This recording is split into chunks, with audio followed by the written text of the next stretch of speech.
Je m'appelle Hélène. J'ai 60 ans, un âge où la peau mémorise les saisons et où les odeurs savent raconter avant les mots. Ce soir-là, en plein janvier, c'est l'odeur qui a parlé la première, un mélange âcre de plastique et d'huile chaude, quelque chose de tordu qui passait sous la porte de la cuisine et s'insinuait dans le couloir.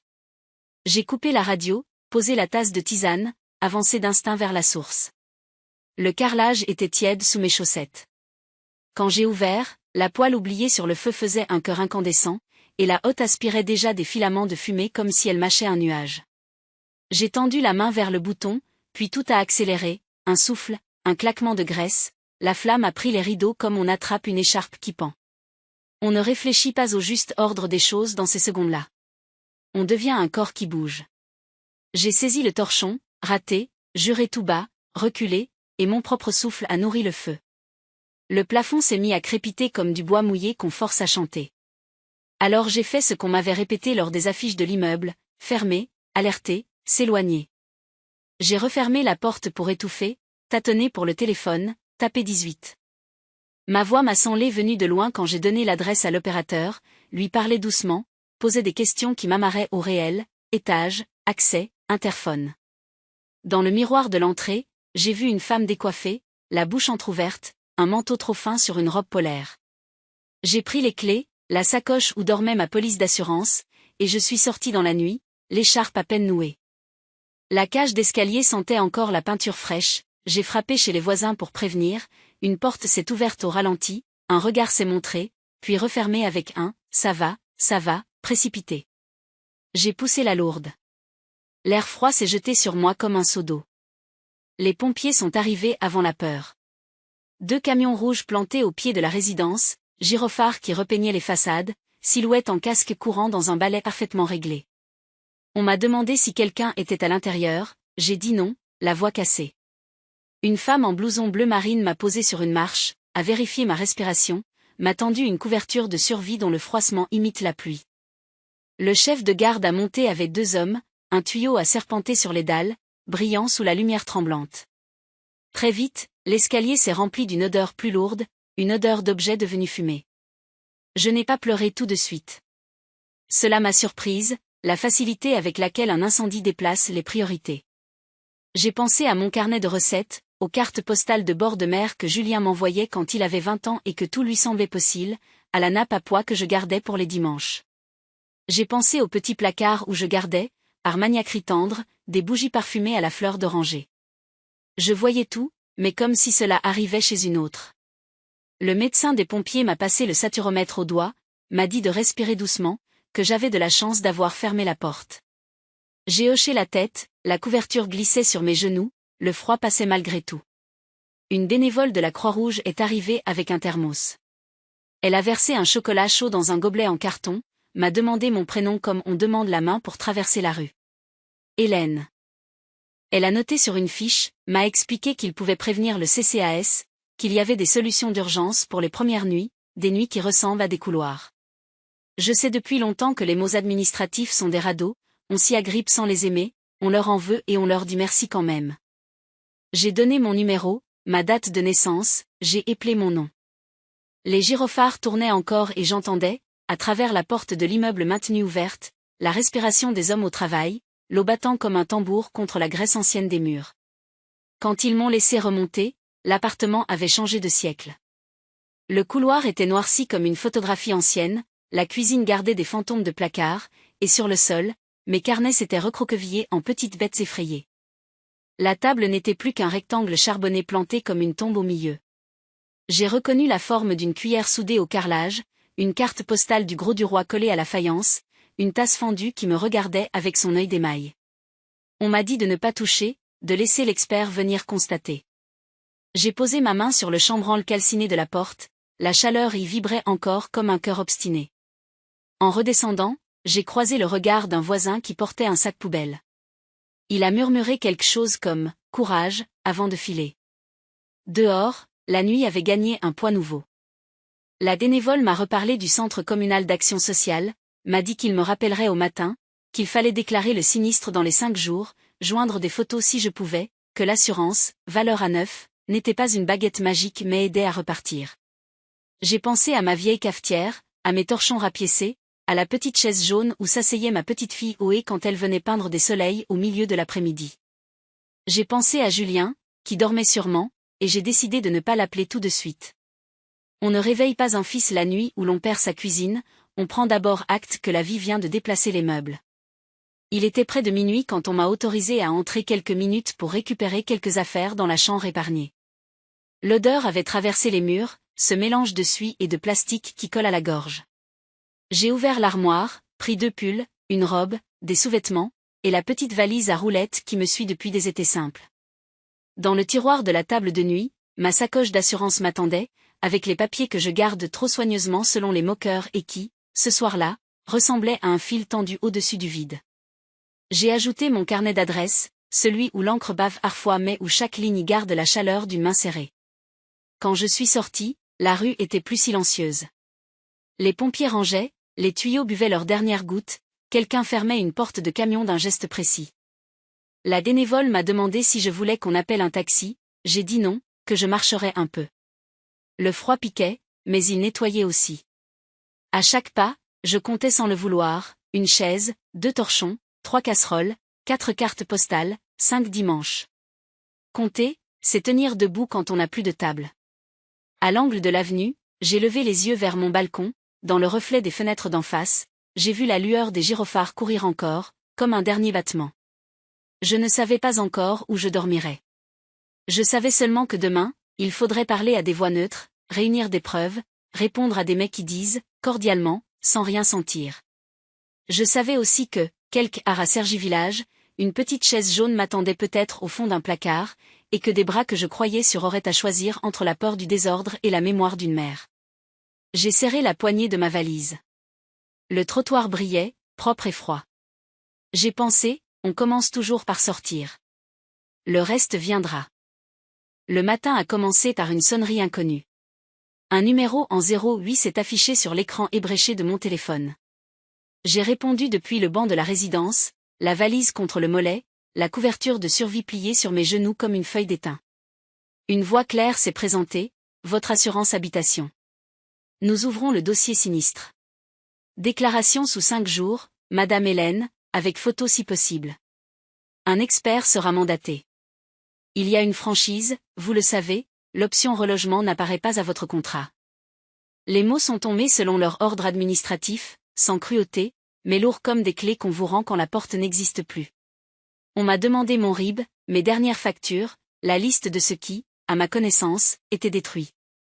À ma connaissance, j'ai eu envie de rire. À ma connaissance, ma cuisine avait perdu son nom. Je me suis servi du rebord de la jardinière comme d'un bureau. J'ai noté sur mon carnet, déclaration, photo, franchise, expert. Les gyrophares avaient disparu, ne restaient que des traces noires autour des fenêtres et un goût de suie dans l'air. Une dame du CCAS m'a rappelé, elle m'a promis une évaluation dans la journée, m'a demandé où je dormais. J'ai répondu pour l'instant ici, ce qui voulait dire nulle part. Elle a parlé de résidence hôtelière temporaire, de disponibilité courte, des « attentes », ce mot qui mord quand on n'a pas de lit. Avant de raccrocher, elle m'a conseillé de prévenir un proche, juste pour quelques nuits. Je l'ai remercié. On remercie beaucoup, ces jours-là. Cela occupe la bouche. À 11 heures, j'ai grimpé jusqu'à l'appartement pour prendre quelques photos. Le flash a renvoyé une blancheur triste sur les murs noircis. La cuisine semblait un fossile, une empreinte négative de ce qu'elle avait été, la table dessinait encore son rectangle, mais la matière manquait comme si quelqu'un avait découpé la part la plus simple de ma vie.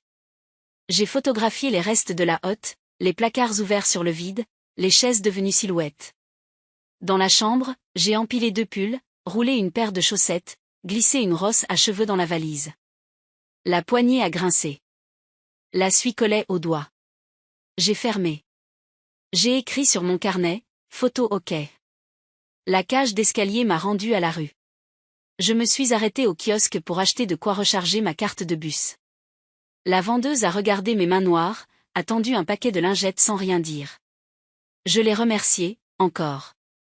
Les gestes de bonté silencieuse cousent les heures ensemble comme des points de bâti. À l'arrêt, le bus est arrivé dans son souffle chaud, j'y ai hissé ma valise, les roues ont cogné la rampe 2 fois, cela a fait un bruit de casserole. Je me suis assise à l'avant, près de la vitre. On longeait des façades familières qui, soudain, semblaient étrangères, les mêmes boutiques, la même boulangerie aux croissants denses, le même rond-point où un fleuriste vendait des jacinthes d'hiver. Mon Cergy à moi continuait, indifférent, comme un train qui n'attend personne. Je me suis dit, ce ne sont que quelques nuits. Une semaine, tout au plus. Julien a un canapé, Amandine s'est organisée, Zoé aime que je lui lise La petite poule rousse. Les pensées consolantes savent monter la garde quand on en a besoin. Je tenais à 2 mains le plan de la journée, passer chez mon fils, poser la valise dans un coin, appeler l'assurance depuis un endroit chaud, envoyer les photos, faire la liste. Dans l'agenda, je cochais mentalement des cases invisibles. Cocher, cela aussi empêche l'âme de se disperser. Au terminus, j'ai changé pour une autre ligne, une de celles qui remonte vers Cergy Village. Les pavés clairs ont commencé à apparaître sous le ciel pâle, les maisons aux clôtures basses, les haies taillées au cordeau, la promesse d'un bruit moindre. J'ai marché les 50 derniers mètres, valise roulant derrière moi avec ce frottement têtu des objets qui refusent de comprendre qu'on n'a plus d'adresse. Devant la maison, la même jardinière de l'année dernière, des pensées violettes plantées serrées, un dessin de Zoé scotché à la fenêtre, un soleil avec 20 rayons qui ressemblaient à des cheveux. J'ai respiré. J'ai sonné. Avant d'appuyer, j'ai aperçu mon reflet dans la vitre, le manteau taché de suie, l'écharpe qui sentait la fumée, une mèche claire collée au front. J'ai lissé la laine, tiré sur la manche pour cacher la trace sombre au poignet. Derrière la porte, des pas. Une voix enfantine, maman, puis le froissement expéditif des chaussons sur le carrelage. Mes doigts se sont resserrés sur la poignée de la valise. Je n'avais pas préparé de phrase, seulement des besoins simples, une douche, une chaise, un coin de table, un ça va aller sincère. L'hiver jouait sa musique sur les gouttières, une goutte après l'autre. Le téléphone a vibré dans ma poche, c'était l'assurance encore, un SMS qui confirmait l'ouverture du dossier, un numéro de référence, une promesse de rappel pour fixer le rendez-vous avec l'expert. Le message finissait par « Bonne journée ».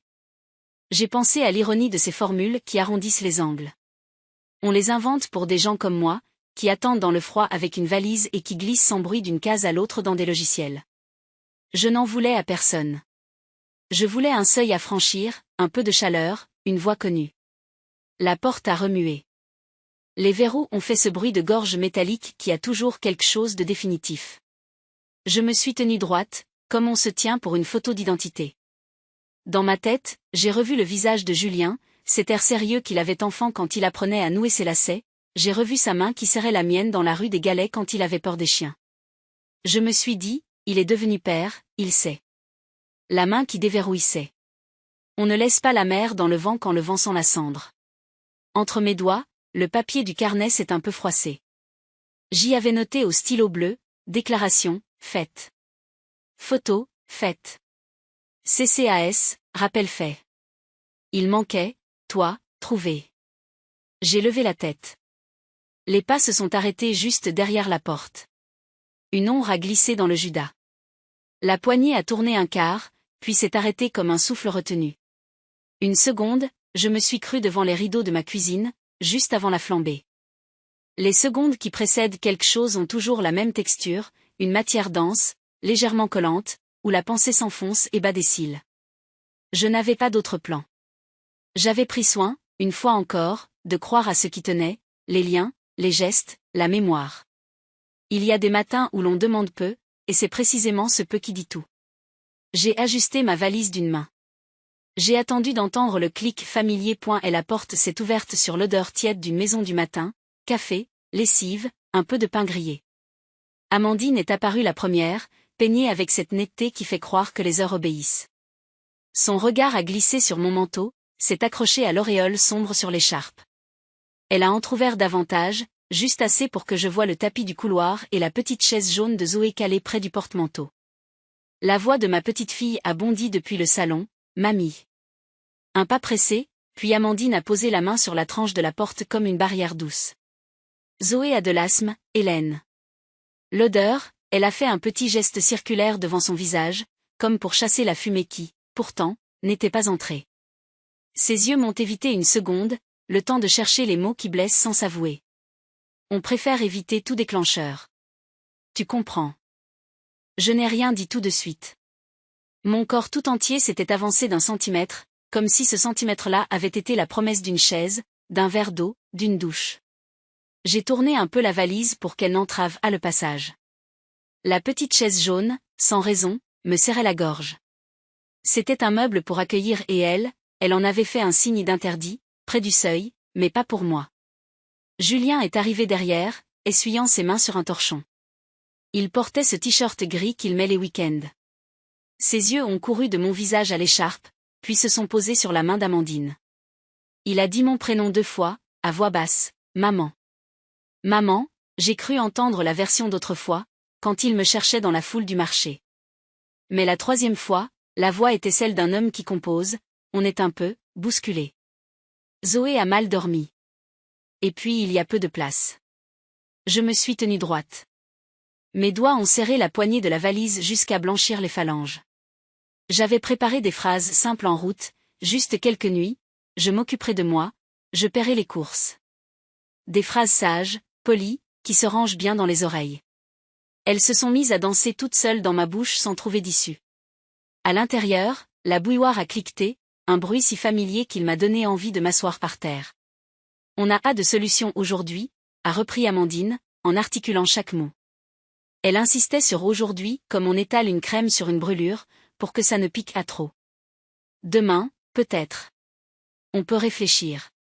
On a nos limites. Elle a jeté un œil au salon. Zoé s'était approchée jusqu'au bord du tapis. Ses orteils dépassaient un peu, nus, roses, curieux. Elle m'a fait un signe de la main. J'ai voulu lui sourire. Ma bouche l'a fait, mais mon cœur, lui, a eu un élan vers l'intérieur, comme pour reculer d'1 mètre. Je viens de passer la nuit dehors, ai-je réussi à dire, parce qu'il fallait bien que quelque chose sorte. J'ai appelé l'assurance, le CCAS. Je ne demande qu'une journée. Ma voix m'a surprise à sa netteté. Elle ne tremblait pas. Elle a même sonné un peu étrangère, comme si je me défendais par procuration.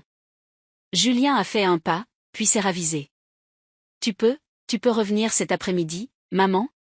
On doit ranger un peu. Il ne me regardait pas vraiment.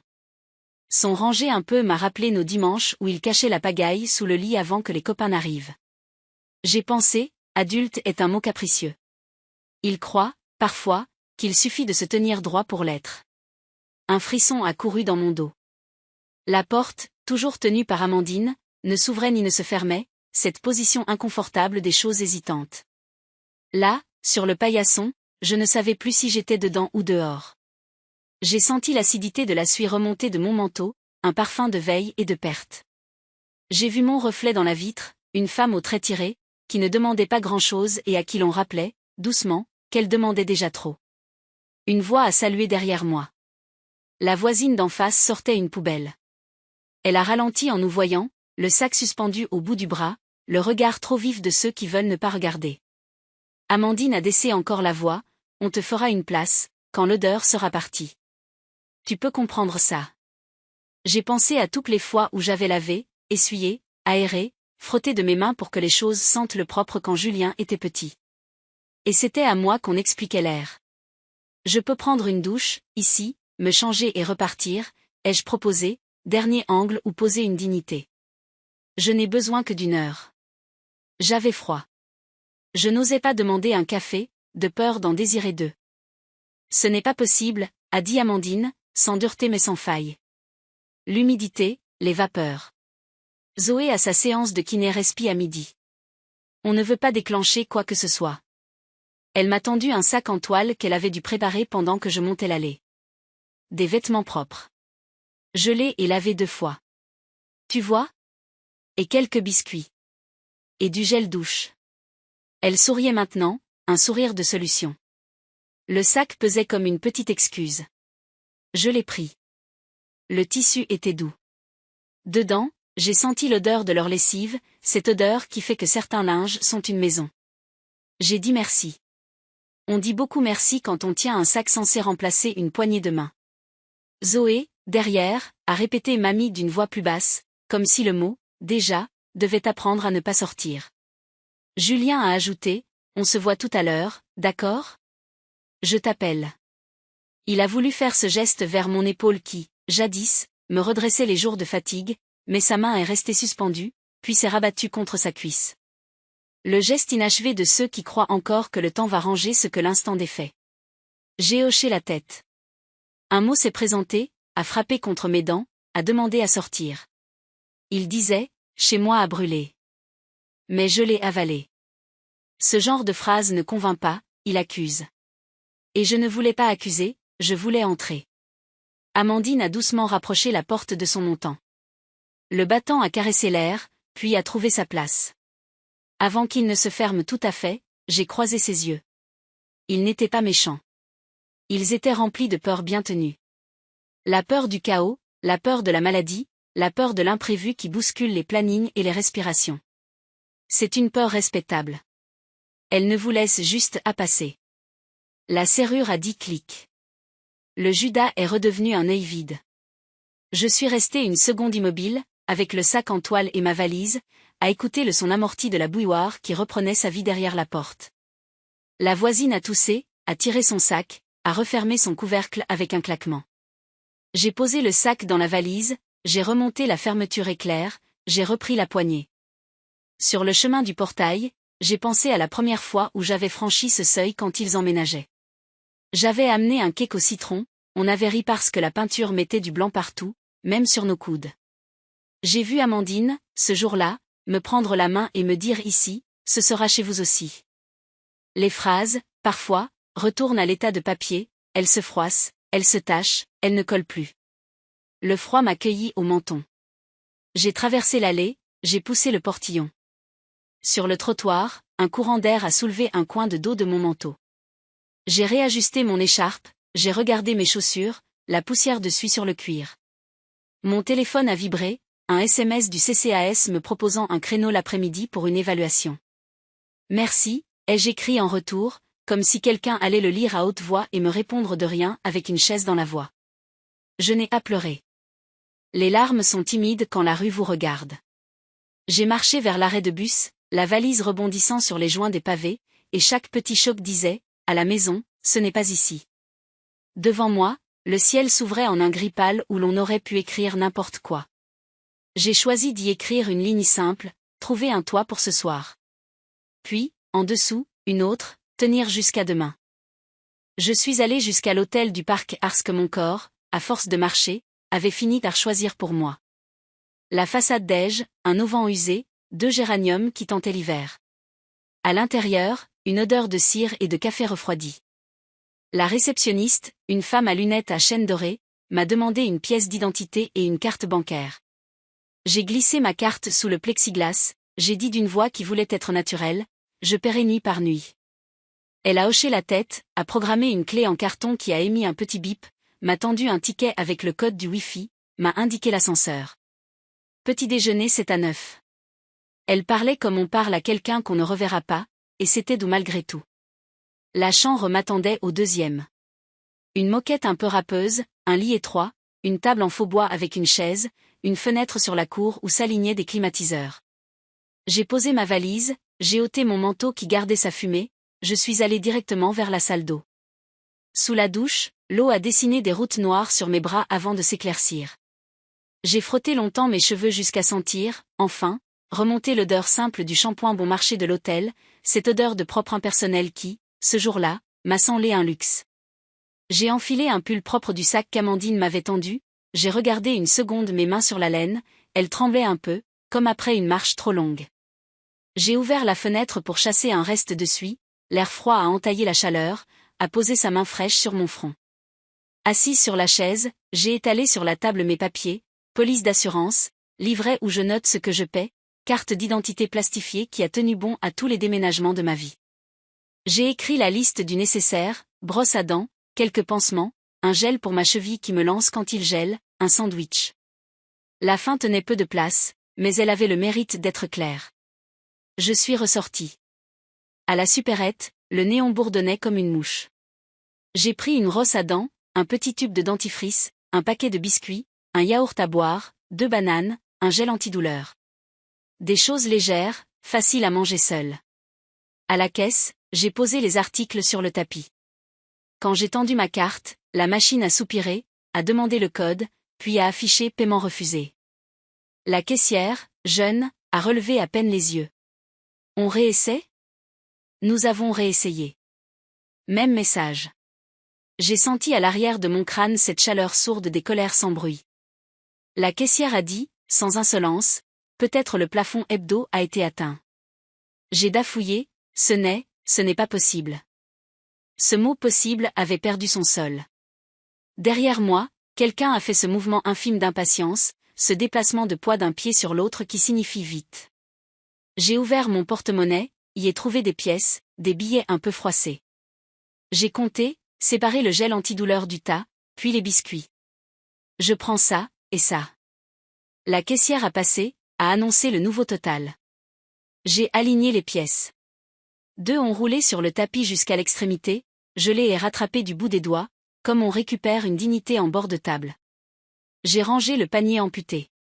En sortant, j'ai lu sur l'écran noirci de mon téléphone un SMS de la banque, tentative de paiement refusée, plafond hebdomadaire atteint. Pour augmenter temporairement votre plafond, utilisez l'application.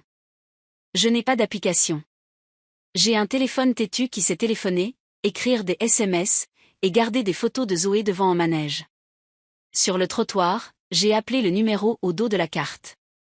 La voix synthétique m'a demandé de composer mon identifiant, puis d'épeler mon nom, puis de patienter. Une conseillère m'a répondu, m'a posé des questions de sécurité, m'a proposé de rehausser temporairement le plafond. Il vous faut l'application, a-t-elle répété, aimable et lointaine. Ou bien vous rendre en agence avec une pièce d'identité. J'ai expliqué l'incendie, l'hôtel, la supérette. Elle a dit je comprends, et c'était vrai à sa manière. Elle a consenti à une excession en doublant le plafond jusqu'à lundi, à condition d'un code reçu par SMS. Le SMS est arrivé, un code à 6 chiffres. Mes doigts l'ont tapé en tremblant, cette fois la machine m'a dit valider. C'est fait, Madame Hélène. Courage à vous. Le mot courage m'a fait plus de bien que la manœuvre. De retour à l'hôtel, j'ai mangé ma banane en regardant la cour où un homme fumait, les coudes sur le rebord de sa fenêtre. J'ai ouvert le yaourt à boire, j'ai senti la fraîcheur passer comme une idée nette. Sur la table, j'ai étalé les photos de la cuisine imprimées à l'écran du téléphone. J'ai essayé d'envoyer un mail à l'assurance, le Wi-Fi de l'hôtel a hésité, puis a accepté. Bonjour, je vous transmets les clichés, ai-je écrit. À la fin, j'ai mis cordialement, Hélène aime moi aussi, j'ai des formules qui arrondissent, quand je ne sais pas quoi dire à la tristesse. À 15 heures, le CCAS m'a rappelé. La dame m'a proposé un rendez-vous le lendemain matin pour une évaluation. Nous cherchons des solutions de relogement temporaire, résidence hôtelière partenaire. Sa voix était claire, méthodique, elle posait des paliers sous mes pieds. Elle m'a demandé si j'avais de quoi passer la nuit. J'ai dit oui. Je n'ai pas mentionné que j'avais payé ma douche en divisant un panier de supérettes, que j'avais compté des pièces comme à 20 ans, que j'avais attendu devant une porte qui hésitait. Il y a des détails qu'on range dans une poche pour plus tard, pour ne pas fatiguer la main qui se tend. La fin d'après-midi est tombée sans prévenir. Dans la chambre, le radiateur a pris sa cadence de petit cliquetis comme un insecte bienveillant. J'ai étalé mes vêtements sur la chaise, j'ai lavé le pull de la veille à la main dans le lavabo, je l'ai tordu doucement, je l'ai étendu sur une serviette. Le chauffage le sécherait d'ici demain, la lenteur des fibres qui boivent et qui rendent est une manière d'horloge. Sur le lit, j'ai aligné mes objets comme on vérifie une frontière, carte, clé, téléphone, carnet, photo dans le téléphone, ticket du Wi-Fi, ticket de la supérette, clé en carton. J'ai barré sur mon carnet, douche, oui, CCAS, demain, assurance, mail envoyé. Il restait Julien. La fenêtre givrait un peu dans les coins. J'ai éteint, puis rallumé, incapable de choisir entre la nuit qui protège et la veilleuse qui rassure. Il y a des soirs où l'on devient son propre parent, on se borde soi-même, on se dit ça va aller, on promet une histoire demain, au petit déjeuner. Le sommeil est venu par à-coups, avec des images sans logique, les rideaux en feu redevenus simples morceaux de tissu au soleil, la chaise jaune de Zoé plantée au milieu de la cour de l'hôtel, la porte de Julien qui s'ouvrait sur la supérette. À chaque sursaut, j'écoutais, le frigo ronronnait, un couple rentrait tard au bout du couloir, la ville, dehors, oubliait mon nom et ce n'était pas grave. Vers 5 heures, je me suis réveillée. J'ai pensé à ces phrases que les autres posent sans savoir, on a nos limites, pas aujourd'hui, on fera au mieux. J'ai décidé de m'en fabriquer une qui tiendrait pour moi. Ce soir, tu dormiras quelque part. C'était modeste et exact. J'ai refermé les yeux. Dans ma poitrine, quelque chose avait cessé de brûler. Le feu, désormais, était dans des dossiers, des boîtes mail, des agendas. Moi, j'étais une femme dans un lit étroit, dans un hôtel neutre, et je respirais. Demain, j'irai voir la dame du CCAS. Demain, je prendrai un vrai café au petit déjeuner. Demain, j'achèterai le gel antidouleur qui manquait. Et si demain avait besoin d'un prénom pour s'avancer, je lui donnerais le mien. Hélène. L'après-midi avait la couleur de l'eau de vaisselle, ce gris laiteux qui ne promet ni pluie ni éclaircie. J'ai repris le bus jusqu'à Cergy-Village parce que Julien avait dit reviens tout à l'heure. Les mots, même chétifs, sont des lignes de tram, on les suit en espérant qu'ils arrivent quelque part. J'ai marché dans l'allée aux dalles claires avec cette impression de revenir d'un long détour alors que je n'avais parcouru que quelques arrêts. Dans la poche de mon manteau, mon téléphone vibrait de temps à autre, un SMS d'un numéro inconnu qui accusait récession de mes photos, un autre du CCAS proposant de décaler le rendez-vous à 9h30. Les choses administratives continuaient de bouger, timides et ponctuelles, comme de petits animaux qui font leur part. Au portail, Amandine m'attendait déjà, bras croisés sur un manteau beige qui ne connaissait pas la suie. À ses pieds, un sac en toile reposait sur la dalle. Elle a esquissé un sourire serré, ce sourire qui veut amortir la phrase qui l'accompagne. On a pensé que ce serait mieux ainsi, a-t-elle dit en se penchant pour saisir le sac. Des vêtements propres, lavés 2 fois. Et des draps. Tu pourras te débrouiller à l'hôtel. La poignée de ma valise a crissé sous mes doigts. J'ai regardé la fermeture éclair du sac, soigneusement remontée jusqu'au bout, le soin mis à n'offrir que ce qui ne se partage pas.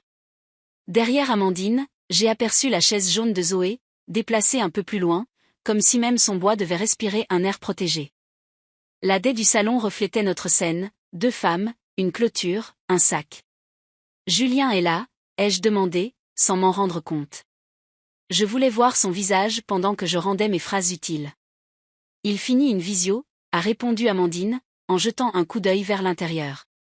Il te rappelle, on ne voulait pas te faire attendre dehors sans te donner ça. Un rire bref, sans joie, m'a échappé. Attendre dehors, le verbe était exact, l'adverbe superflu. Je me suis penchée pour entr'ouvrir le sac. Une pile de t-shirts soigneusement pliés, 2 pantalons, un pyjama, des chaussettes, un flacon de gel douche encore scellé. L'odeur de leur lessive m'a monté au visage comme un souvenir fabriqué. Au fond, j'ai touché du bout des doigts une thé d'oreiller à petits pois, la même que celle où Zoé enfouit sa joue pour la sieste, un dimanche sur 2. Je ne sais pas si c'était un hasard ou une maladresse, j'ai retiré ma main. Je ne veux pas vous déranger, ai-je dit doucement, je voulais surtout prendre une douche, déposer ma valise ici une nuit, envoyer des pièces à l'assurance depuis un endroit chaud. Je paierai ce qu'il faut, Ce n'est pas une question d'argent, a coupé Amandine. Elle s'est reprise tout de suite, a baissé d'un ton, on veut juste protéger l'air de la maison. L'odeur. L'humidité. On a nos limites. Le mot s'est posé entre nous avec ce poids calme qui prétend être une règle générale alors qu'il est une peur privée. J'ai senti, très bas dans ma poitrine, quelque chose se contracter puis reprendre sa place. J'ai regardé mes chaussures, la poussière de suie sur le cuir, la couture un peu ouverte de la semelle droite. Il y a des jours où même vos pieds vous témoignent qu'ils ne sont plus tout à fait chez eux. La voisine d'en face est sortie sur son perron au même moment, un plateau entre les mains. Elle a hésité, afin de réarranger un pot de cyclamène pour se donner une raison d'être là. Son regard a glissé, curieux puis désolé, sur le sac, sur la valise, sur mon manteau que le feu avait marqué comme une ancienne maladie. J'ai senti la rougeur me monter aux pommettes, non de honte mais d'une sorte de pudeur blessée, on ne devrait pas avoir à justifier sa soif d'une douche. La porte s'est ouverte derrière Amandine. Julien est apparu, un casque autour du cou, des lunettes qu'il ne porte que devant l'écran. Son visage s'est éclairé quand il m'a vu, puis s'est ombré d'un souci que je lui connais, celui qui compte les contraintes. Il est venu jusqu'au portail, a posé sa main sur l'épaule d'Amandine, un geste court qui se voulait apaisant et s'est révélé surtout conclusif. Maman. On a pensé à une solution temporaire, a-t-il commencé, la voix trop neutre. On peut te prêter un matelas dans la cave. C'est propre, on a rangé. Il y a une prise. Ce serait pour une nuit ou deux, le temps que... La cave, ai-je répété, comme on répète un mot étranger pour vérifier qu'il veut bien signifier ce qu'il dit. Je n'ai pas tout de suite trouvé le reste de la phrase. L'image est venue, sans mon consentement, une fenêtre haute qui donne sur la ligne du trottoir, des murs qui transpirent, une ampoule nue qui fait briller les têtes de vis. J'ai pensé à Zoé, à ses poumons fragiles, aux aérosols, aux kinés respiratoires, à ce combat minutieux contre l'humidité du monde. Et j'ai compris que, dans leur logique, la cave me revenait à ce qu'elle était, à nature, un endroit où l'on range ce qui dérange. Je ne peux pas, ai-je dit enfin. Ma voix n'a pas tremblé, c'est elle qui m'a tenu. Je te remercie, Julien. Merci de l'idée. Mais je ne peux pas. Il a hoché la tête, soulagé d'une manière précipitée. Accepter un refus, parfois, soulage plus que d'ouvrir vraiment la porte. On a fait sa part, on s'est proposé, on a été juste assez généreux pour ne pas se croire coupable. Je l'ai vu chercher une phrase qui resserre sans laisser. Amandine l'a devancé. Tu sais, Hélène, on en a parlé entre nous. Ce n'est à contre toi. On est à la solution. Tu comprends? Tu dois activer les aides. Le CCAS, l'assurance, les structures. C'est fait pour ça. Elle parlait avec cette assurance des personnes qui ont appris à vivre à l'intérieur des procédures et à se tenir au chaud sous les sigles. Vous n'êtes à ma solution, ai-je entendu ma bouche dire. Le pronom a flotté une seconde dans l'air. Je l'ai rattrapé, J'avais espéré, juste une douche.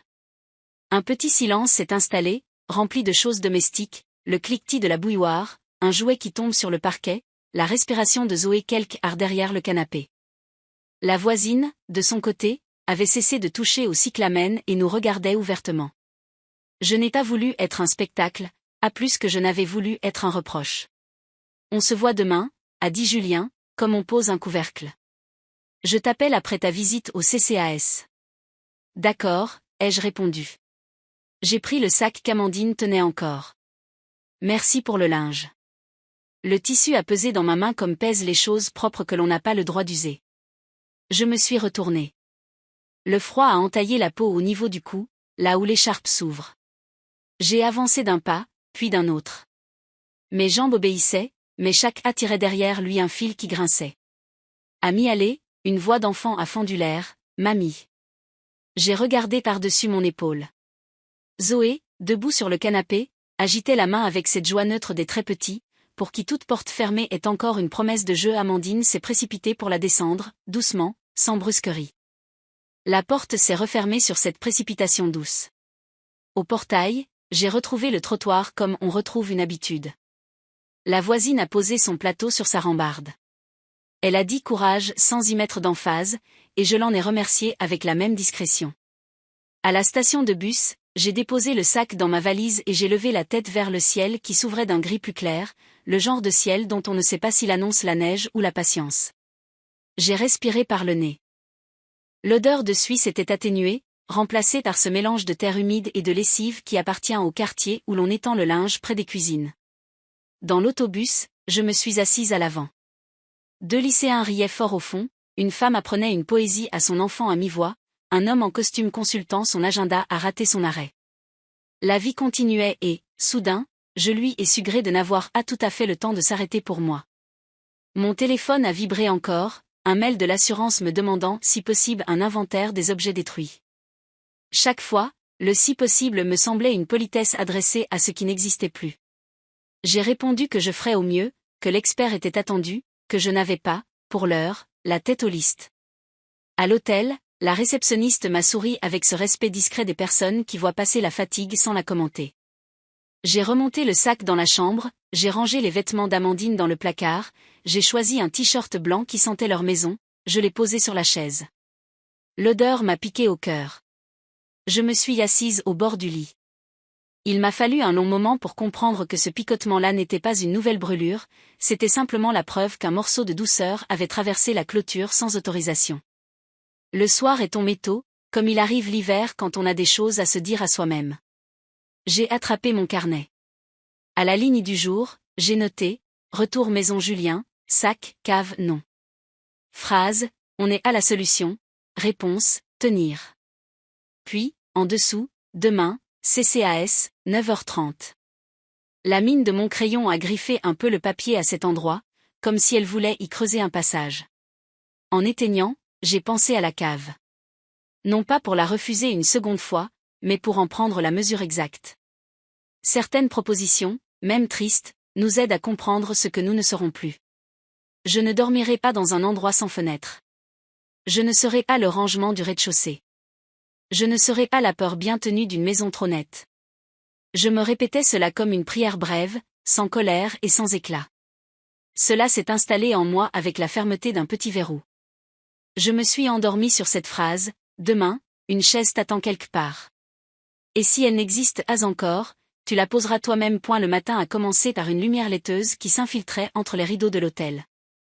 J'ai bu le café brûlant de la salle du petit déjeuner, trop fort et trop clair à la fois, mais il avait la vertu d'être chaud et d'entrer dans le corps sans demander l'avis.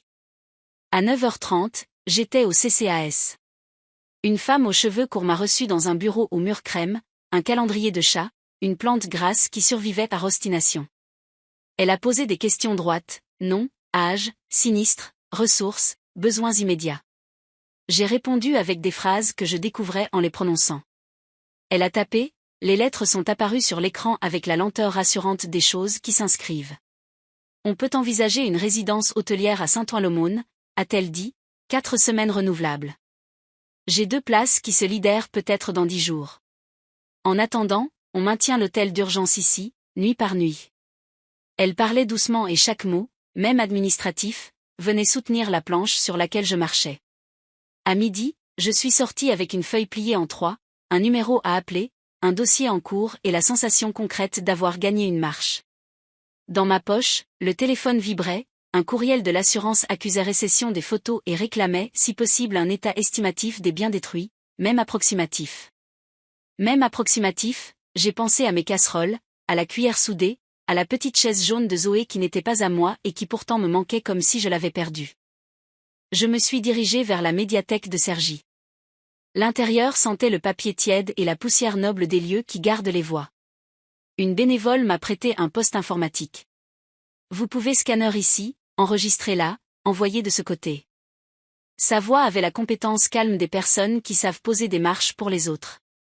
J'ai posé mon carnet à côté du clavier, ouvert le dossier sinistre, glissé les photos une à une, rempli le formulaire en ligne. Le curseur clignotait comme un petit cœur. Joindre des justificatifs. J'ai joint. Décrire la cause présumée. J'ai écrit, graisse sur le feu, propagation rideau haute.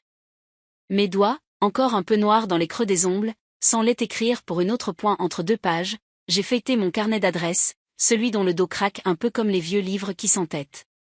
J'y ai trouvé des noms qui étaient des saisons, Claire du marché, Madame Jaouen du 3e, Rachida de la boulangerie fermée depuis 3 ans, et puis, sur une ligne pâlie, un prénom qui a relevé la tête, Michel Arnaud. Pontoise. Un numéro fixe griffonné, un portable ajouté plus tard, au bic, avec 2 chiffres hésitants. Mon cœur a fait ce mouvement discret qu'on confond avec une faute de frappe dans la poitrine. J'ai passé le doigt sur l'encre comme on effleure une porte dont on sait qu'elle ne donnera pas sur le même couloir qu'autrefois. J'ai hésité. Quand un nom remonte de cette profondeur-là, il vient toujours avec la tentation de l'immobilité, ne pas appeler, garder intact le souvenir, le laisser flotter au-dessus de l'eau. J'ai regardé l'écran, votre formulaire est bien reçu. J'ai appuyé sur envoyer, puis, sans me laisser la chance de reculer, j'ai composé le numéro de portable. Le téléphone a sonné 2 fois. Une voix d'homme a répondu, un timbre un peu plus grave qu'il y a 40 ans, mais la même façon de poser les mots, comme on dépose des outils sur un établi. Allô ? Michel, ai-je dit, et mon prénom est venu tout seul derrière, comme si c'était lui qui me présentait, c'est Hélène. Je n'ai pas eu besoin d'ajouter mon nom de famille. On ajoute un nom aux choses qui ont déjà une forme. Silence très bref, puis un souffle, Hélène. Le mot a tenu entre nous comme une planche que quelqu'un pose au-dessus d'un trou. Il n'a pas demandé pourquoi je l'appelais, ni comment j'avais eu son numéro, ni depuis quand je vivais à Cergy. Les gens qui ont connu votre regard avant vos rides savent raccourcir les phrases. Tu vas bien ? A-t-il seulement demandé. J'ai trouvé cela beau et impossible à la fois. Ma cuisine a brûlé, ai-je dit simplement. La phrase m'a paru juste. Je dors à l'hôtel. J'aurais pu raconter la porte fermée, la cave propre avec une prise, le sac d'Amandine lavé 2 fois, mais tout cela aurait brouillé le dessin. Je fais les démarches. Tu es où? Sa voix n'a pas bougé, mais une vigueur y est entrée, comme un outil qui passe de la table à la main. Je viens. Il a ajouté, comme pour me laisser la possibilité du refus, si tu veux. Je suis à la médiathèque, ai-je répondu en donnant l'adresse. Je n'ai pas encore de relogement. Peut-être une résidence dans 10 jours.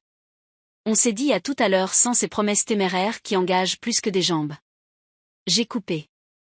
Je suis resté un moment devant l'écran où le curseur clignotait toujours, sans fenêtre ouverte. La bénévole m'a demandé si j'avais besoin d'aide. J'ai secoué la tête. Dans la boîte mail, un nouveau message de l'assurance est tombé, net et franc, avance d'indemnisation possible sous 15 jours après rapport d'expertise. Option relogement non prévue au contrat. Nous restons à votre disposition. J'ai senti le 4e cran de la journée se fermer quelque heure en moi. 15 jours, quand on a une valise et 2 pulls, c'est une unité de temps qui pèse. Je me suis levé, j'ai rangé mon carnet, j'ai glissé l'impression d'écran dans ma sacoche. Les étagères alignaient leur dos comme des épaules. Je suis passé entre les tables où des lycéens traçaient des flèches entre des dates.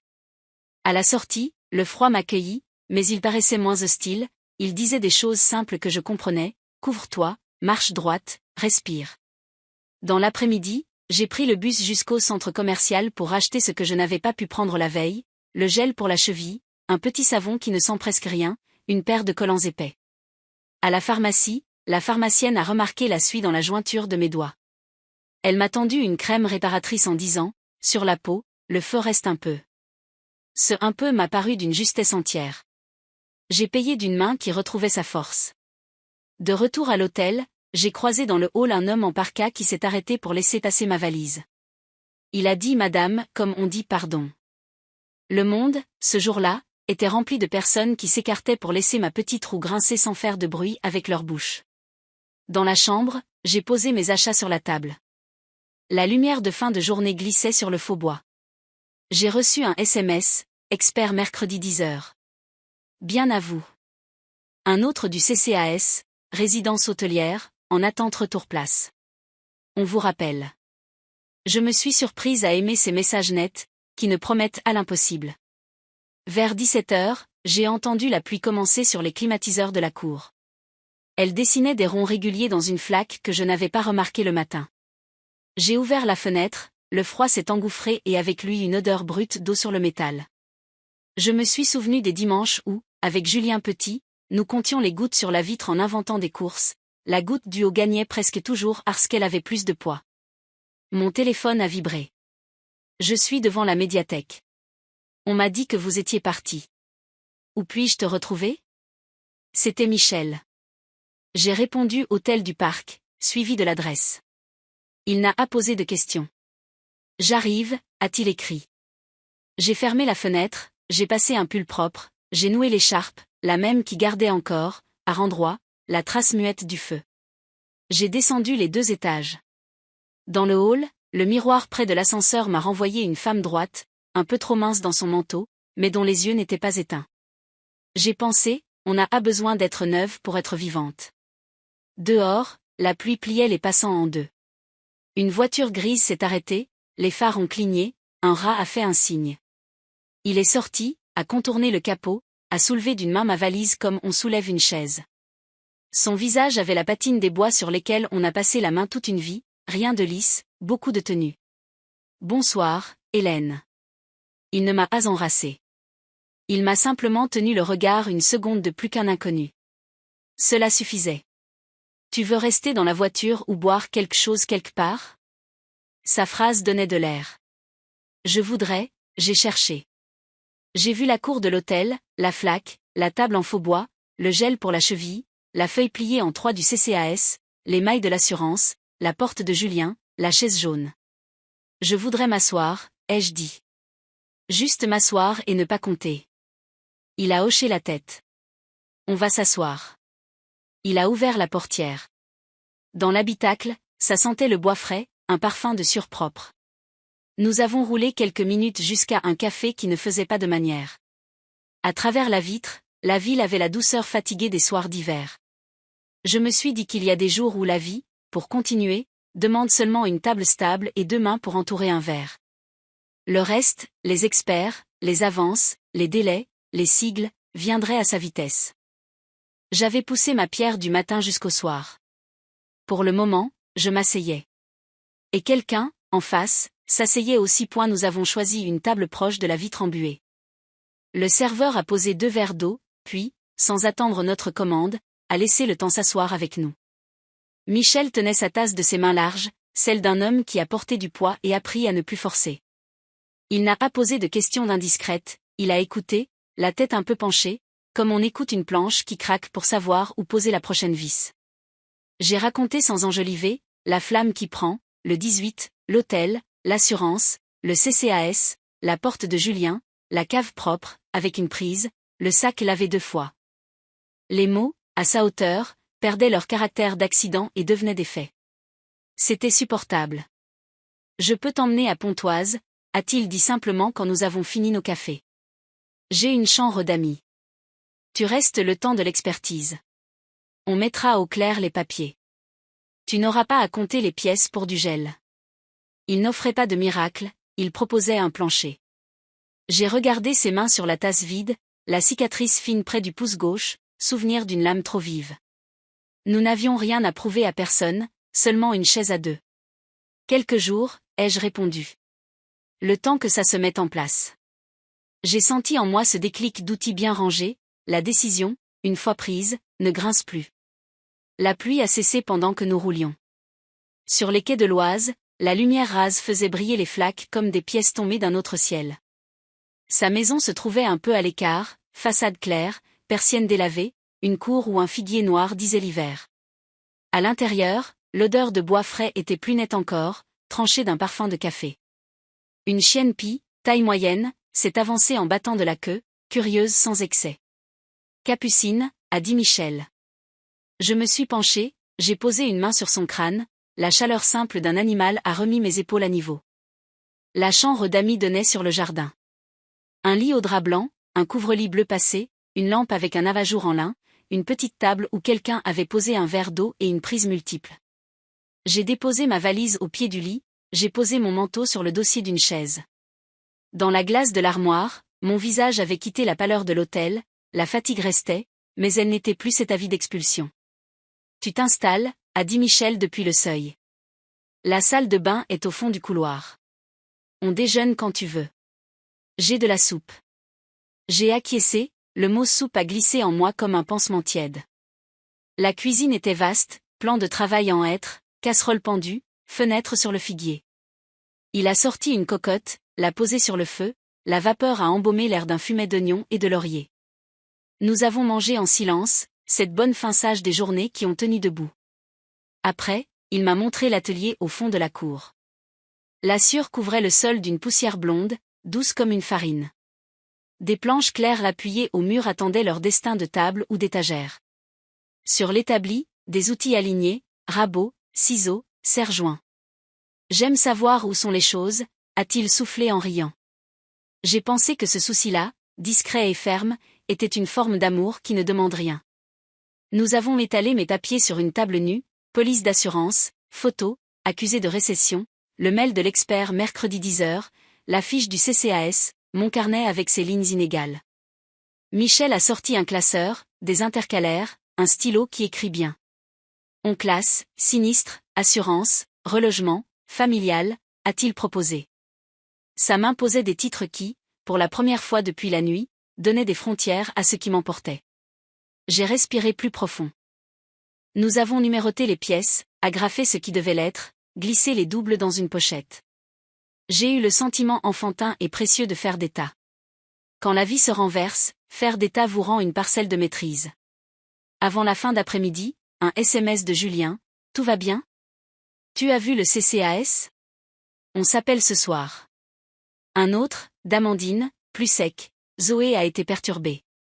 Merci d'éviter les visites non prévues. J'ai regardé l'écran, mon reflet dessus, et la formulation impeccable d'une frontière qui me laissait dehors avec propreté.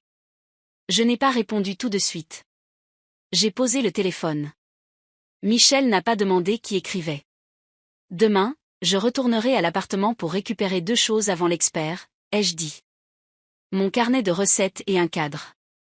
Je n'ai pas expliqué lequel, la photo du gros du roi collée à la faïence, je ne voulais pas l'arracher encore. Tu m'emmèneras ? Bien sûr, a-t-il dit, comme si la question avait été, l'Oise coule-t-elle aujourd'hui ? En fin de journée, nous avons bu un thé sur la table de la cuisine. Par la porte-fenêtre, on voyait la terrasse inachevée, un carré de dalles posées, l'autre encore terre. J'ai commencé au printemps, a reconnu Michel, presque gêné. Je n'ai pas eu le temps de finir. J'ai souri. Une terrasse inachevée est une promesse qui ne ment pas, on mangera là quand il fera beau, ai-je entendu ma voix répondre sans réfléchir. Ce on m'a surprise. Il ne liait à rien, il offrait un après. Le soir venu, j'ai pris une douche qui sentait le vrai savon. Dans le miroir embué, j'ai massé ma cheville avec le gel acheté la veille, j'ai peigné mes cheveux. La chienne a gratté doucement à la porte, puis s'est couchée de l'autre côté. La maison respirait. J'ai envoyé un message au CCAS pour confirmer le rendez-vous de la résidence, j'ai relu l'email de l'assurance. Puis j'ai écrit à Julien, je suis hébergé quelques jours chez un ami à Pontoise. J'ai rendez-vous avec l'expert mercredi. On se parlera après. Je n'ai pas demandé pouvons-nous. Je n'ai pas justifié. Je l'ai informé, c'est tout. C'était nouveau et droit. Sa réponse est arrivée vite, d'accord. Dis-moi si tu as besoin de quelque chose. Je l'ai remercié. Rien d'autre. Entre nous, une trêve factuelle s'installait, un terrain plat où poser des phrases sans s'y tordre. Dans la chambre, j'ai ouvert la fenêtre un instant. L'air sentait la terre mouillée et un peu la feuille morte. Au loin, un train passait, sa rumeur me traversait comme une preuve que les choses continuent quand on ne les regarde plus. Je me suis allongée. La fatigue est venue d'un bloc, mais elle n'avait pas le même goût qu'à l'hôtel, elle déposait sur mes paupières une poussière de sueur, pas de suie. Dans la nuit, je me suis réveillée une fois, sans raison. Je me suis assise au bord du lit. La maison avait son craquement discret de vieille amie. J'ai pensé à l'appartement, à la cuisine fossile, au carnet en bête recroquevillé. J'ai pensé à la chaise jaune de Zoé, à sa main levée derrière une porte.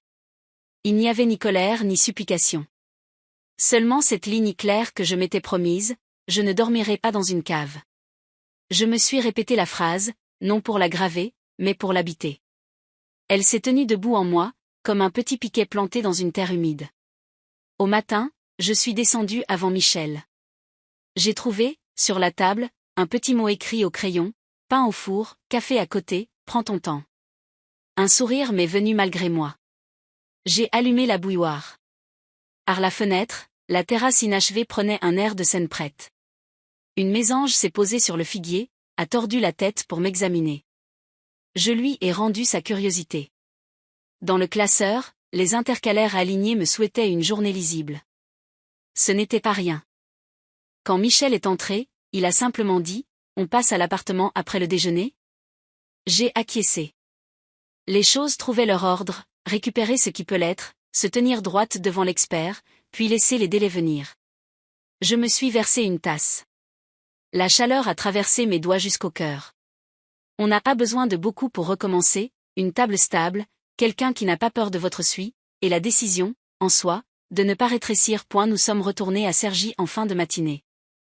La pluie de la veille avait lavé l'air, les façades transpiraient une humidité propre, et la route posait ses flaques comme des miroirs modestes. Michel conduisait sans hâter la voiture. Devant l'immeuble, un papier plastifié pendait déjà dans le hall, scotché de travers par le syndic. Incident du date, incendie cuisine 3e droite, merci de laisser accès aux parties communes pour intervention, évitez d'utiliser l'ascenseur. Les majuscules avaient la pudeur des annonces qui veulent rassurer et rappeler l'ordre. Dans la cage d'escalier, l'odeur de suie était retombée, plus dense au palier du 3e. Ma porte, calcinée sur l'arête, gardait la marque d'une main noire à hauteur de poitrine, la mienne, sans doute, la nuit du feu. J'ai tourné la clé, un PAN de silence m'a soufflé au visage, avec les restes d'un froid intérieur. Michel m'a suivi, a allumé sa lampe frontale, un réflexe d'atelier qui, ici, devenait presque une délicatesse. Le cône de lumière a dessiné des cercles nets sur les murs. Tu prends ce que tu veux, a-t-il dit. Je ne touche à rien sans que tu me dises. Je savais depuis la veille exactement ce que je venais chercher. Dans la chambre, le tiroir bas de la commode avait échappé au pire, j'y avais glissé, à 20 ans, puis à 40, puis à 58, un carnet où j'écrivais des recettes au crayon, soupe de tomates de Laurence, tiandou, gâteau au yaourt de Zoé. Le carnet dormait là, au milieu de quelques torchons jaunis. Je l'ai saisi. La couverture cartonnée avait un angle rongé, l'odeur de fumée s'y était accrochée comme à un vêtement revenu de soirée. Je l'ai posé contre ma poitrine. Il n'y a pas d'objet plus lourd qu'un bout de papier quand il porte vos dimanches. Dans le couloir, un cadre tenait encore au mur, penché, une photographie en noir et blanc de la mer à Grau-du-Roi, sur laquelle la lumière cassait en écailles. J'ai glissé l'ongle sous la pâte métallique, retiré la photo, laissé la baguette fendue. J'avais peur qu'elle se brise entre mes doigts, et puis non, les choses ne cassent pas toujours quand on s'y attend. Au passage, j'ai pris une petite boîte à couture qui avait survécu dans la table de nuit, un stylo qui écrit encore, 2 courriers que la poste avait poussés sous la porte, des factures devenues étrangers. Michel, pendant ce temps, tenait la lampe, échangeait les mains avec naturel, ouvrait parfois une porte pour ventiler, posait son pied où le carrelage semblait encore solide. Nous avons déposé sur la chaise de l'entrée un tas de à emporter et un tas de la laisser, même dans un appartement brûlé, faire des tas redonne de la respiration. Je me surprenais à ne pas pleurer. On s'habitue vite au langage sec des gestes, il dit l'essentiel sans exiger de réponse. Dans l'escalier, nous avons croisé Madame Jaouen du 3e gauche, une femme aux cheveux tirés qui aime tenir le fil des nouvelles. « Alors, on vous revoit » a-t-elle dit, plus soulagée que curieuse. J'ai hoché la tête. Elle a levé les yeux vers Michel. « Et monsieur, il vous aide ?»« C'est bien. » Sa voix avait cette bienveillance qu'on peut prendre pour de l'indiscrétion si l'on n'a pas dormi. Elle m'a tendu la copie de l'affichette du syndic. « J'en ai fait une pour vous. » J'ai dit merci. Je disais souvent merci, ces jours-ci, sans pauvreté, le mot venait vraiment de sa source. Sur le trottoir, un groupe de voisins discutait à mi-voix. L'un d'eux a regardé ma veste tachée, a demandé si l'assurance allait prendre en charge. Je n'ai pas répondu, les assurances aiment les phrases complètes, pas les trottoirs. Michel a ouvert le coffre, y a posé le sac où nous avions rangé le carnet, la photo, la boîte à couture. Au moment de refermer, mon téléphone a vibré. Un message WhatsApp, envoyé dans un groupe de parents d'élèves où Amandine m'avait ajouté à l'époque des goûters partagés, m'est apparu. Le texte, poli et lisse, disait « Petite précision, en ce moment, gros épisode allergique et asthme pour Zoé, on limite les visites et les contacts avec odeur forte, tabac, parfum, fumée. Merci pour votre compréhension. » Pas de nom. Pas de cible. Mais soleil et flocons d'émojis composaient autour une petite neige qui recouvrait les cailloux visibles. En dessous, une maman a répondu « Bien sûr. Courage à vous. » Une autre, on se serre les coudes. Personne n'avait tort. Et pourtant, la phrase m'a traversée comme une aiguille fine. Je ne suis pas entrée dans la conversation. Je n'ai pas liké. Je n'ai pas expliqué. J'ai rangé le téléphone. Amandine savait poser des frontières publiques habillées d'altruisme. J'ai pensé à cette formule, on n'est pas la solution. Elle avait fait du monde entier un cordon sanitaire, et dedans, j'étais un déclencheur. Étrangement, ce constat ne m'a pas allumé de colère. Il m'a fixé. Il m'a dit, choisis ton terrain. L'expert m'a appelé presque au même moment, voix carrée, phrase courte. Je confirme demain 10h. Nous ferons un état des lieux, photos, relevés, évaluation des surfaces touchées. Avez-vous des objets à sauver prioritairement ? J'ai regardé le sac dans le coffre. C'est fait, ai-je dit. Il a noté. Nous avons raccroché. Il n'avait pas de bonne journée à la fin, j'ai aimé ce silence-là. Nous sommes repartis vers Pontoise à la route qui longe les bâtiments administratifs. À un feu, une alerte de ma banque, activation rehaussement plafond, valable jusqu'à lundi. Une autre du CCAS, résidence hôtelière, place probable à partir du date, confirmation sous 48H. Je me suis senti traversée par des lignes d'horizon. Elles n'étaient pas généreuses, seulement droites. Dans la voiture, Michel jetait de temps à autre un coup d'œil pour vérifier si j'avais besoin de parler. Je n'avais besoin que d'être assise dans cette neutralité solide. Chez lui, nous avons ouvert le classeur, j'ai glissé dans l'intercalaire familial une feuille blanche. J'y ai écrit au crayon, cave, non. Juste ça. Et en dessous, plus petit, WhatsApp, public, limite posée. C'était ma manière de ne pas perdre le fil. Michel a souri en coin. Tu bâtis ta charpente, a-t-il dit. Le verbe m'a plu. Une charpente invisible, peut-être, mais on y accroche ensuite tout ce qui ne doit pas tomber. La chienne a poussé le museau contre ma cuisse. J'ai posé la main sur sa tête. Viens voir, a proposé Michel. Dans l'atelier, il a tiré de derrière une pile de planches une tablette de chêne clair, déjà poncée. J'avais commencé une étagère pour la cuisine. Elle sera pour toi.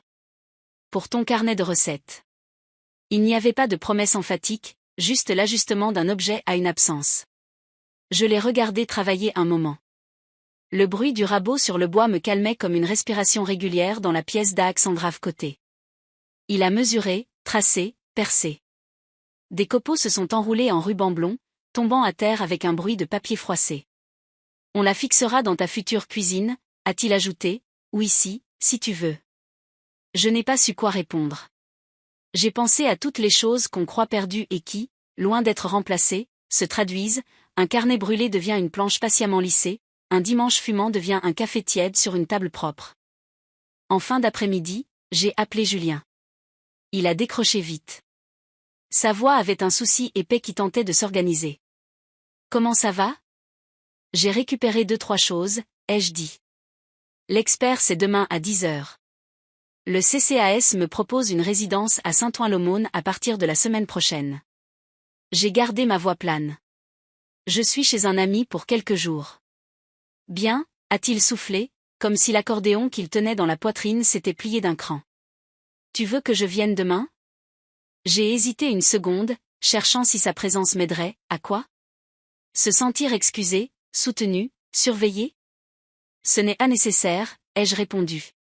On fera l'état des lieux. Je t'enverrai un point. Un silence, puis, d'accord. Et pour Zoé. Amandine a préféré, il s'est tu. Il cherchait une phrase qui me ferait du bien sans trahir sa maison. J'ai eu pitié de sa gymnastique. Je sais, ai-je coupé doucement. Je ne passerai pas en race là de ma part. Nous avons raccroché sur cette politesse qui, ce jour-là, convenait à la complexité. Le soir, j'ai préparé une omelette dans la cuisine de Michel. Il a sorti une salade d'endives, a versé une vinaigrette trop légère qu'il a rectifiée avec un trait de moutarde. Nous avons mangé sans regarder l'horloge. Je sentais le jour trouver son centre. La petite étagère, posée contre le radiateur pour sécher, répandait une odeur de chêne frais dans la pièce, c'était une promesse artisanale, plus fiable que les promesses de bouche. Avant de me coucher, j'ai ouvert une seconde la fenêtre de la chambre d'amis. Le jardin riait à peine, la terre buvait ce qu'il restait de la veille. Très loin, un train a filé. J'ai sorti la photo du gros du roi du sac, l'ai posée sur la table de chevet, le cadre viendrait plus tard. La mer en noir et blanc ne me faisait pas de peine. Elle tenait le regard. J'ai glissé, dans la première page du carnet sauvé, un post-it, écrire, soupe de Michel, oignon, laurier, eau, point. C'était peu, c'était déjà une recette. Je me suis couché. Au bord du sommeil, l'image des messages du groupe de parents a tenté de remonter. Je lui ai fermé la porte avec douceur. On peut laisser dehors les phrases polies qui vous défont, on les salue, on les laisse sur le paillasson, et on tourne la clé. Dedans, il y avait une planche neuve, un carnet qui sentait la cendre et l'encre, une chienne couchée en boule derrière la porte, et le bruit d'un homme qui range ses outils pour la nuit. Demain, j'aurai l'expert. Je me sentais prête, non pas à gagner, mais à tenir. Cela, désormais, me suffisait point le lendemain, l'expert est arrivé à l'heure dite, blouson sombre, mallette, maître laser, tablette, et cette façon d'entrer dans une histoire par ses angles. Il a serré la main de Michel, la mienne, puis a chaussé des gants fins et allumé sa lampe. Dans le couloir, il a noté traces de suie généralisée, a pris des photos au grand angle, a posé la paume près des plaintes comme s'il écoutait battre les murs. En cuisine, il a photographié la hotte éventrée, la plaque figée sous une croûte noire, le plafond cloqué, les meubles déformés par la chaleur. Origine probable, graisse sur point chaud, enrasement rideau, hotte, a-t-il dit, neutre. Propagation limitée par fermeture de la porte. Bon réflexe. Le compliment a traversé la pièce comme une petite lumière. Il a relevé les surfaces, dessiné à main levée un plan sommaire, mesuré l'humidité près des conduits. Il faudra un déblaiement, un nettoyage après sinistre, décontamination d'essuie. Il prononçait les mots en les rangeant dans des cases dans sa tête. Remise en état électrique, peinture générale. Cuisine à remplacer.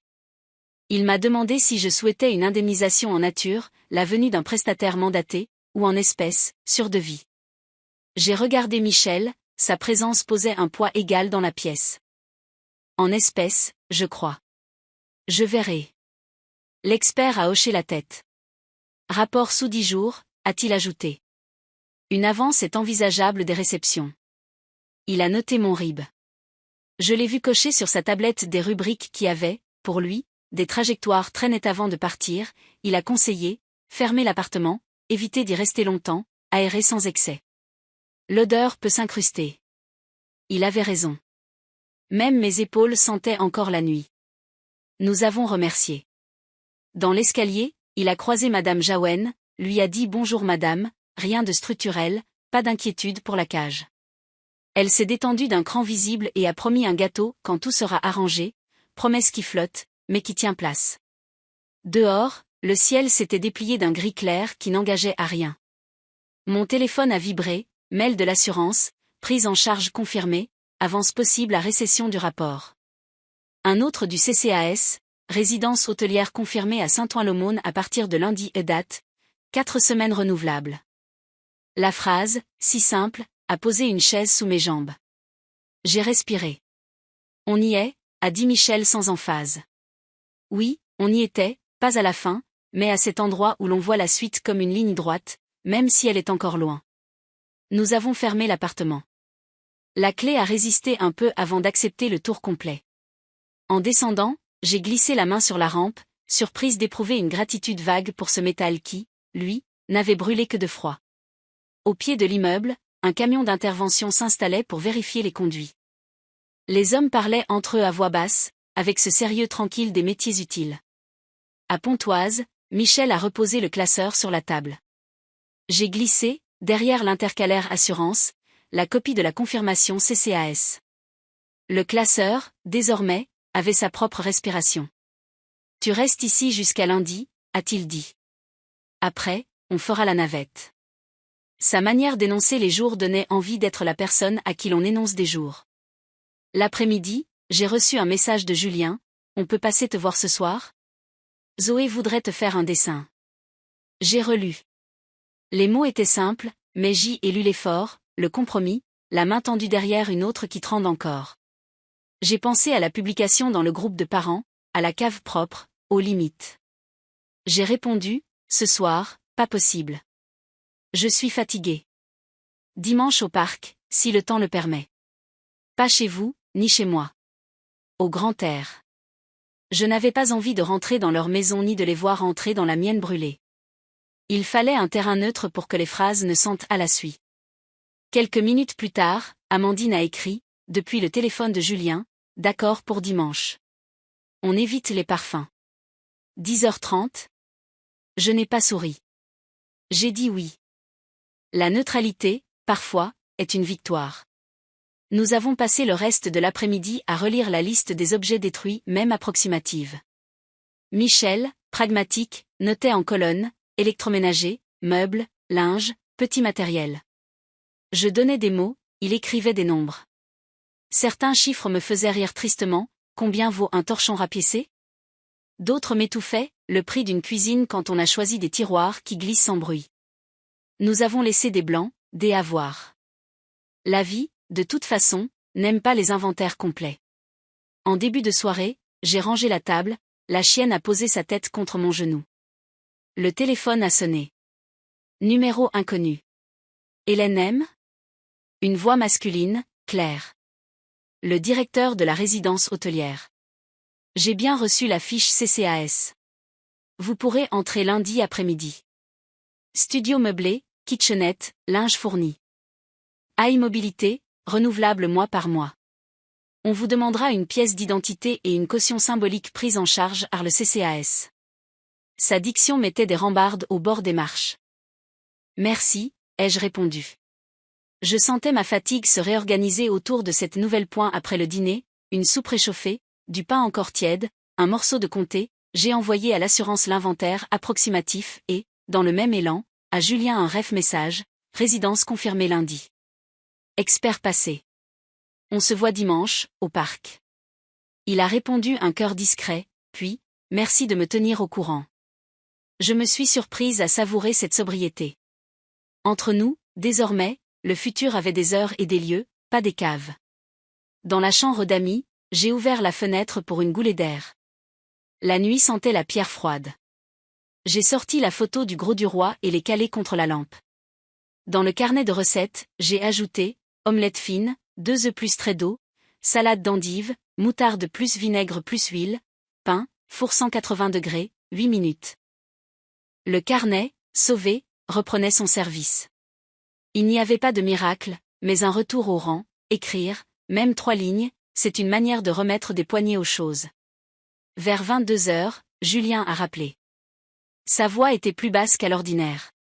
Je voulais juste te dire, je suis désolé pour tout à l'heure. Pour, la cave. On a eu peur. Il cherchait, grisait, reprenait. Je n'ai pas su. Je me suis assise au bord du lit, le téléphone contre l'oreille, face à la fenêtre où la nuit ne proposait rien. Je comprends la peur, ai-je dit. Je comprends même l'odeur. Je ne comprends pas le pas de porte. Le silence de l'autre côté n'était pas hostile. Il écoutait. Dimanche, au parc, on parlera. Sans Zoé, d'abord. Toi et moi. C'était une condition, pas une punition. D'accord, a-t-il soufflé. Merci. Il a ajouté, comme on dépose un objet fragile, je t'aime. J'ai fermé les yeux. Moi aussi, ai-je répondu. Les mots, ce soir-là, n'avaient pas la mission de réparer. Ils avaient celle plus modeste de ne pas blesser davantage. En raccrochant, j'ai pensé à Amandine. Je ne savais pas ce qu'elle redoutait le plus, l'asthme de sa fille, le désordre du monde, ou l'idée qu'une mère puisse encore entrer sans invitation. Peut-être les trois. Je n'avais plus l'énergie de la juger.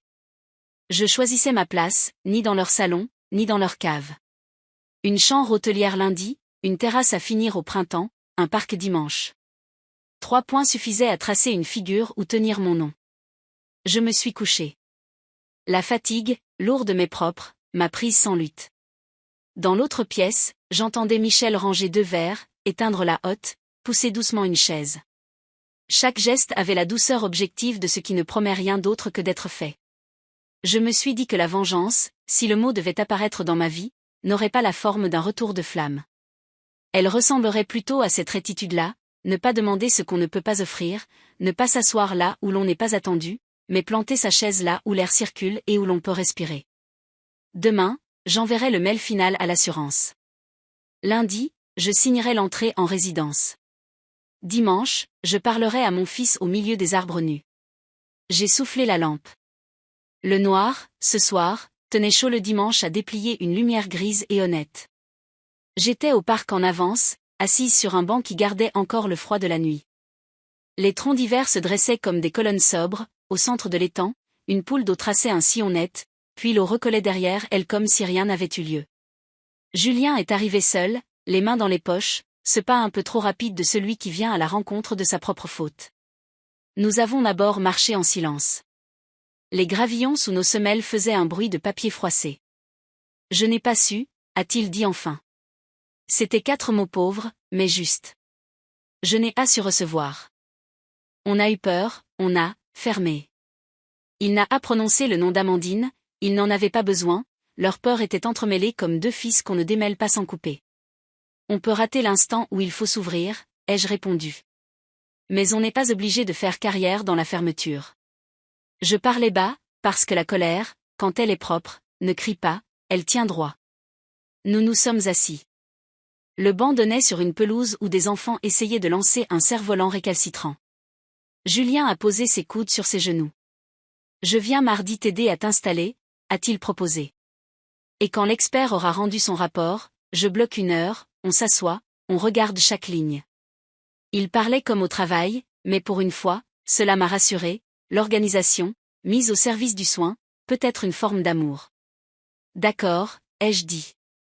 Mais il y a une chose que je te rends aujourd'hui. J'ai sorti de ma poche la petite clé plate accrochée à son vieux porte-clés en plastique. Elle ne m'ouvre plus rien. Elle alourdit ta poche, et la mienne. Il a tendu la main. Le métal tiède a passé de paume en paume. Nous n'avons pas pleuré. Nous avons laissé à ce simple frottement le soin d'écrire la page. Je t'aime, a-t-il lâché, sans ornement. Moi aussi. Ce n'était ni un pardon ni une clémence, c'était l'eau qui reprend sa forme après qu'on y a plongé la main.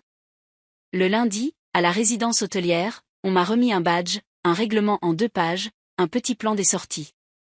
Studio 214, lit simple, table carrée, 2 chaises, une kitchenette au chrome trop neuf. J'ai posé mon sac, la photo du gros du roi contre la lampe, le carnet sauvé sur la table. Le silence du lieu n'était pas un abandon, c'était un cadre. J'ai appris le bip du badge, la cadence de l'ascenseur, l'horaire de la laverie. Chaque rituel minuscule fabriquait une marche. L'après-midi, l'assurance a confirmé l'avance des récessions du rapport. Je savais désormais ce que la promesse veut dire dans la bouche des institutions, un calendrier, pas une caresse. Cela suffit, quand on a décidé de ne plus tendre la joue. Le soir, Michel est passé avec un sac de vis et une perceuse. Il a choisi le seul mur qui répondait bien au métal, a pris son niveau, a fixé l'étagère de chêne avec cette patience qui est l'autre nom de la fidélité. Là, a-t-il soufflé. J'y ai posé mon carnet. La pièce a trouvé son centre de gravité. Le jeudi, j'ai reçu le rapport plus tôt que prévu, photos, métrés, lignes et colonnes qui transformaient la catastrophe en chiffres. L'avance a suivi. Je l'ai regardé apparaître sur mon compte comme on regarde, après une tempête, un rayon net, sans lyrisme. Je n'ai pas crié victoire. J'ai simplement coché dans le classeur, assurance, avance reçue. La charpente tenait. Le dimanche suivant, nous sommes retournés au parc. Zoé était là, bonnet de laine, écharpe trop longue. Elle a couru vers moi en rendissant un dessin, un soleil rond, une maison verte, une porte bleue. Pour mamie, avait écrit Amandine d'une écriture sage. Amandine restait à un pas, la vigilance aimante des mères suspendue à ses épaules. Nous avons parlé de l'école, des kinés respiratoires, du printemps qui finirait à revenir. On fera un goûter dehors quand il fera plus doux, ai-je proposé. Elle a dit oui sans ajouter de conditions. Ce oui, la valait davantage que 1000 postes polis. Dans le studio, j'ai scotché le dessin sur le mur, au-dessus de l'étagère. La maison verte me regardait comme un horizon raisonnable, 4 traits, une porte que l'on peut ouvrir. Les jours ont commencé à se ressembler, non par ennui, mais par santé. Je marchais, je rangeais, j'alignais des factures, je répondais à des courriels, je faisais dorer un oignon dans une petite casserole qui ne trahirait personne. Parfois, le soir, je dînais chez Michel. Il parlait peu, m'écoutait beaucoup, me laissait l'atelier pour respirer l'odeur du bois. Nous n'avons pas nommé ce que nous étions en train de tisser. Les mots viendraient quand il serait nécessaire, d'ici là, les gestes suffisaient. Un matin, j'ai pris rendez-vous avec un cuisiniste. Nous avons évoqué des plans, des tiroirs qui glissent sans bruit, des matériaux qui se laissent laver. Nous irons par étapes, a-t-il dit. J'ai hoché la tête. Ma vie allait aussi par étapes. Je n'étais pas pressé d'en finir, j'étais pressé de bien faire. Il y a des nuances que l'incendie vous enseigne mieux que les livres. Julien est venu m'aider à porter 2 cartons jusqu'au studio. Dans l'ascenseur, il a regardé la photo du gros du roi. Tu l'aimais, cette mère, a-t-il dit. Je l'aime encore, ai-je corrigé. Il a souri.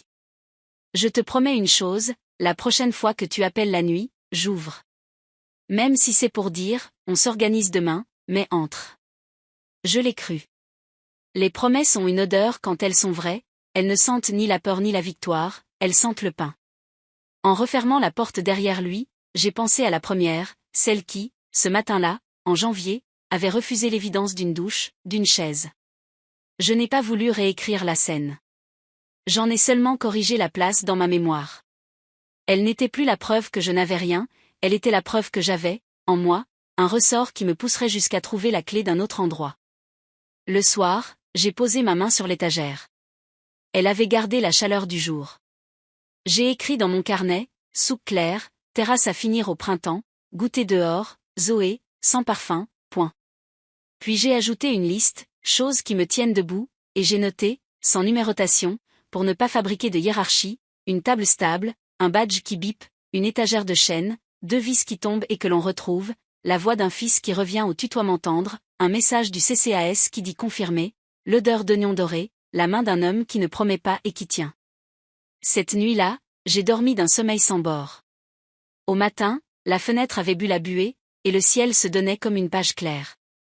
J'ai accroché le manteau propre sur le dossier de la chaise, j'ai rincé une tasse, j'ai ouvert le classeur.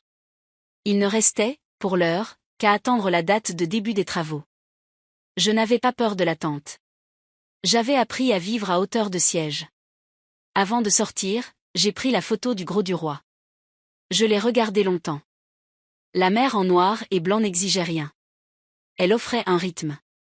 Je me suis surprise à lui parler, à elle, ou à la femme que j'avais été avant, à celle qui s'excusait de prendre de la place, à celle qui glissait sur le pas de porte pour ne pas déranger. Les mots sont venus tout seuls, comme un message enfin prêt, adressé à celles et ceux qui se taisent depuis trop longtemps. À vous qui avez appris à vous rapetisser pour tenir dans les salons trop nets, à vous qui tapez encore le code en tremblant pour ne pas abuser, à vous qui acceptez une cave propre avec une prise, parce qu'on vous dit que c'est déjà ça, écoutez-moi. Notre place n'est pas dans les coins ni au sous-sol. Nous ne sommes pas de la vapeur qui déclenche l'asthme des autres, nous sommes un souffle entier, une respiration de maison. Si une porte se ferme, n'implorez pas, marchez, tournez la rue, cherchez une fenêtre allumée, une main qui ne compte pas l'air. Et si la fenêtre manque, fabriquez-la. Une étagère de chêne peut être un départ. Un badge qui bip peut être un oui. La vengeance la plus grande n'est pas de revenir par orgueil, c'est de tenir debout ailleurs, de poser sa propre chaise, de servir chaud, de dire son nom sans s'excuser. Je m'appelle Hélène. J'ai 60 ans. Ma cuisine a brûlé. Mon amour pour moi ne brûle plus en silence. Il chauffe. Il éclaire. Il nourrit. J'ai soufflé doucement, comme on baisse le feu sous la soupe. Dehors, la ville s'ébrouait. J'ai pris mes clés, les miennes, et, sans me presser, je suis sortie. La porte bleue du dessin de Zoé m'accompagnait. Elle ne s'ouvrait pas sur le passé. Elle s'ouvrait sur une table carrée où ma fourchette ne tomberait plus jamais du bord.